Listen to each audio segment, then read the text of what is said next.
I was held at gunpoint inside of my home, and they abducted me.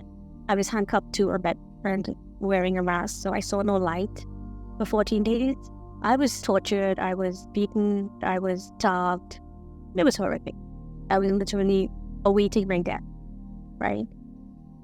I really had no option but to place the future of my kids in God's hands and say, okay, I know you love them more than I do. Just please take care of them. And I just kind of gave up. I remember drifting off into a sleep. Literally in the blink of an eye, I was above myself. So confused. What? Okay, how can I be here? And how can that be me? So I went down to take a closer look. And I saw that it was me. I saw the mask, the handcuffs, the room that I was held in. But the odd thing was, there was absolutely no pain. In fact, I felt better than I had ever felt in my entire life. I saw light. I was free. From the side of my eye, I saw light, a white light, started to grow larger and larger. And as it grew larger, out of that light stepped Jesus. I was so humbled and overjoyed at the same time. I assumed he was wearing white, but there was so much white light emanating from him, you couldn't really discern if it was a robe or if there was a hood or anything like that. But his head was exposed. His hair, his face was exposed, and there was just white light. I remember looking at his toes and thinking, oh, he's wearing a sandal. And then I looked a little closer there, and then I realized, wait a minute, that's not a sandal. That's just light. He was bare feet. He picked me up and cradled me just like you would an infant. It's not logical that an adult would fit into another adult's arms like an infant, but I did. And I snuggled on him, and he touched my hair, and he said, it's okay now, you'll be okay.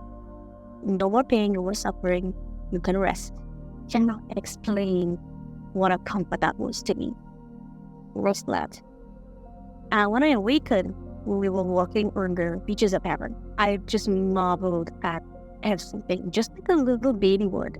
And I remember looking over his shoulder, and I noticed that where he walked, there were no footprints. Why is that? Immediately he said, because you're not supposed to go back. When it dawned on me, oh, I'm not going to see my babies again, there was no sorrow. It was like an acceptance of a fact.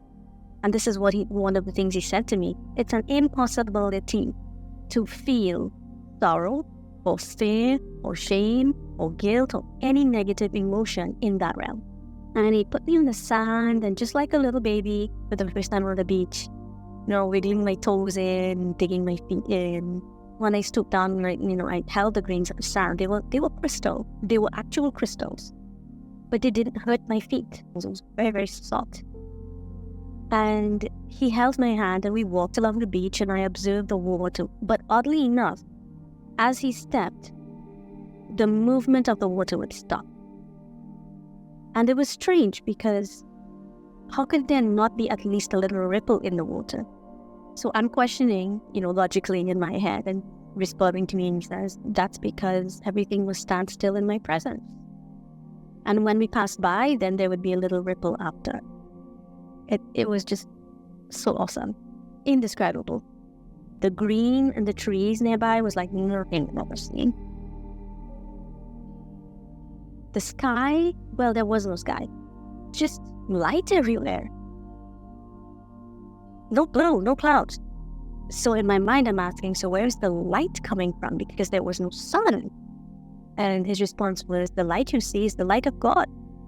Oh, but I didn't fully understand until I looked at a rock nearby. The rock itself was completely surrounded with light. There was no shadow. I looked at the leaves on the tree. There was no shadow of any leaf.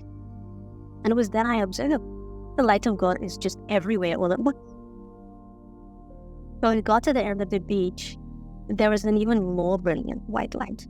And out of that white light was a voice of God.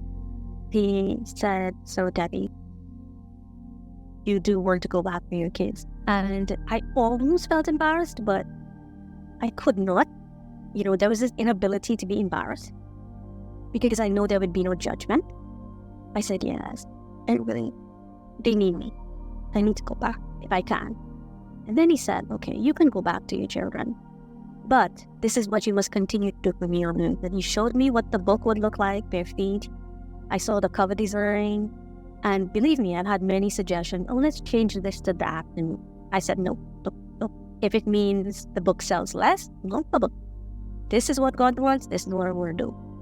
That light disappeared, and I just knew, okay, everything was going to be okay. I turned around, and Jesus was all broad smile, grinning almost, he was so happy. And he looked at me, and he said, everything will be okay now.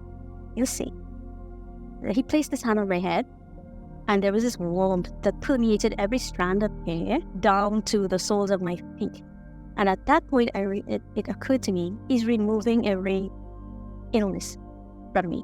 Then we walked back along the beach, and when we were almost at the beginning of the beach, he hugged me one more time, and then he disappeared.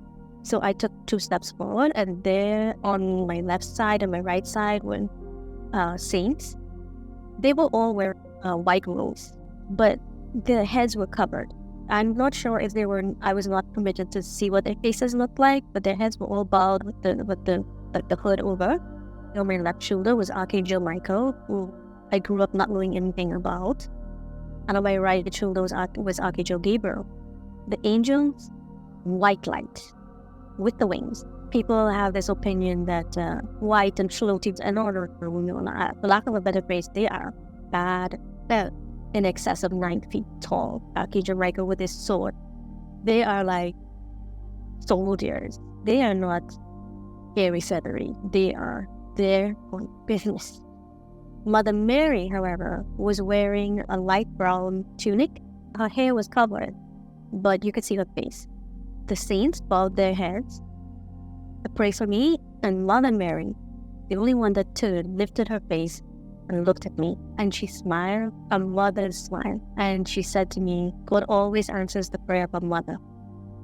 Suddenly began to go very tired, and then lay down on the sand in a fetal position, curled up fetal position. And I remember my journey back to my body. I was lying so spaced and time, free, light. I was whirling like a dancer. I knew that I could go back to my past if I wanted to. I could visit other planets.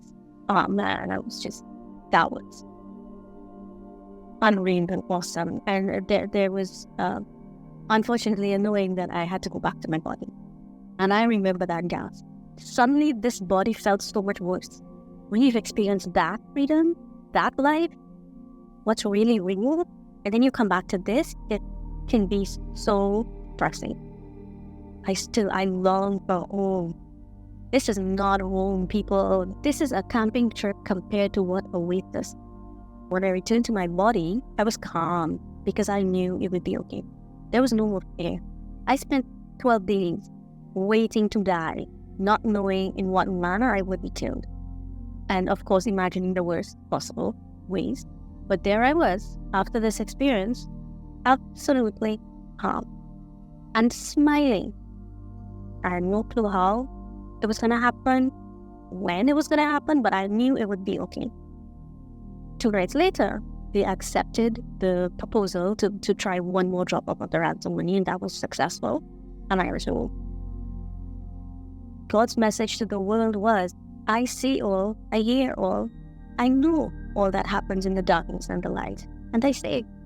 He saved me from an impossible situation. The police couldn't understand why the kidnapper would give me back my own phone so I can call my husband. That has never been done. Nobody understands why the keeper was a beast towards me, and then the very next day he became my protector and swore to me that he was my friend, and anybody coming to hurt me would have to kill him first. That was divine intervention. When I put everything in God's hands, that's what happened. Because he admitted to me, I'm a stone cold killer. I've killed many people. I've butchered many people in my life. And he cried and he apologized. That was not my doing. That's God's doing.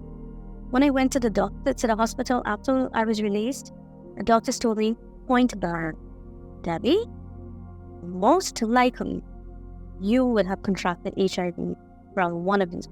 He told me there was a 98% chance that I have HIV. I was not worried because I knew that when Jesus did this, all of it was. And when the final test came back, they were all negative.